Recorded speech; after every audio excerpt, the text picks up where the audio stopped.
So ADHD development. Well, in childhood, there's academic underachievement, and adolescence, there's the thrill-seeking behavior, and adulthood, there's the legal problems. So ADHD in adulthood. ADHD affects as many as 30 to 50% of adults who are diagnosed with it as children. There's a growing consensus that the central feature of ADHD is executive functioning deficits. That's something that I just said.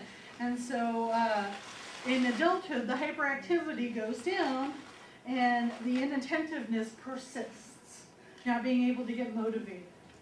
Yeah.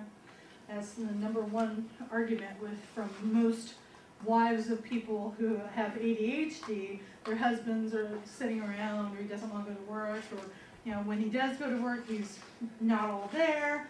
He comes home and he plays, fantasy football, and that's the only thing that gets him motivated. The chores around the house go with him. And one of the growing consensus is no. The hallmark for looking at children or adults with ADHD is to see if they have executive functioning deficits.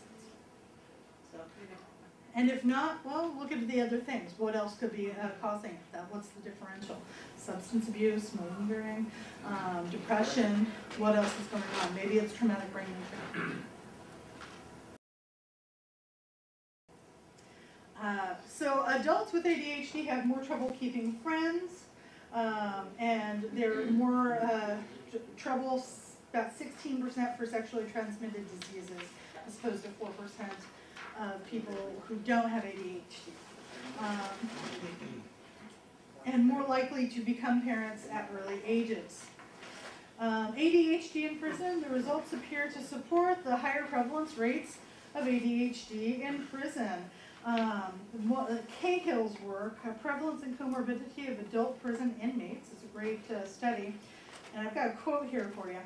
You can't go to prison for being late to a meeting, but you can go to prison for being late to a meeting with your parole officer. And for adults with ADHD, time management is a real problem.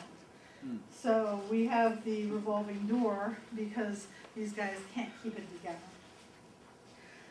They have more difficulty inhibiting impulse behavior, executive functioning, impairment of self-monitoring, and motivation. They are always on the go, the on the go of childhood. You always hear childhood is on the go, but for adults, that's now being discussed as being on edge. Right? So if you hear an adult telling you, oh God, I'm always on edge, it might be ADHD. Might be something else, but if they have a huge background of ADHD, it might be adult ADHD. Here's a slide that talks about the comorbid diagnoses. And some studies say the bipolar is comorbid 10% of the time. So I lied, I am talking about it. But then there's other things like antisocial and depression. So there are many comorbid diagnoses with ADHD. My personal rule of thumb is if someone had a diagnosis of ADHD as a child and they started using meth or any other drugs before the age of 16, and it's been a consistent thing throughout their life, I will not diagnose bipolar disorder until they've been totally clean. Because our brains aren't fully developed until we're 20s, right? So if you have someone in front of you who started using when they were teenagers, and they're in their early 30s now and they've never had more than 2 years of sobriety, what you've got in front of you is a teenager. The brains aren't fully developed. They stopped when they were that age.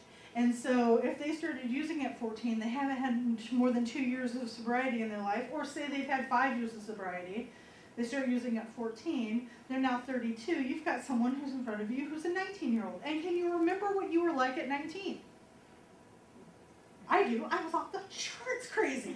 Yeah. Oh God, this is being taped. Yeah, I don't know about you guys, but 18, 19, 20s, relationships, it was a roller coaster. One day you're feeling happy and the next day you're not. That's normal. That's our brains myelinating. Who knew? Someone should have told me that back then. But that's normal. So if you have someone in front of you who has now had ADHD, damaged their brain for the last however many years with drugs, and even though though they might have had the last few years of sobriety or cumulative,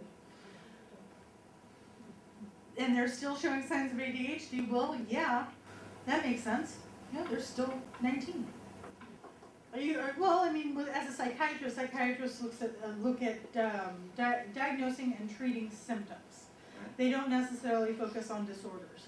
So if a person comes into you and says, I can't pay attention, I'm all over the place, I need something to help me with that, or I'm really depressed, I can't get myself motivated, they will prescribe to that. If you do a really good evaluation and you send it to a psychiatrist and say, this guy, I'm pretty sure he has ADHD, he had it in childhood, it is diagnosed, it was verified, I talked to collateral, he had it, he's got this long history of drug use, and he's still pretty hyperactive, and he's on the go and on edge all the time.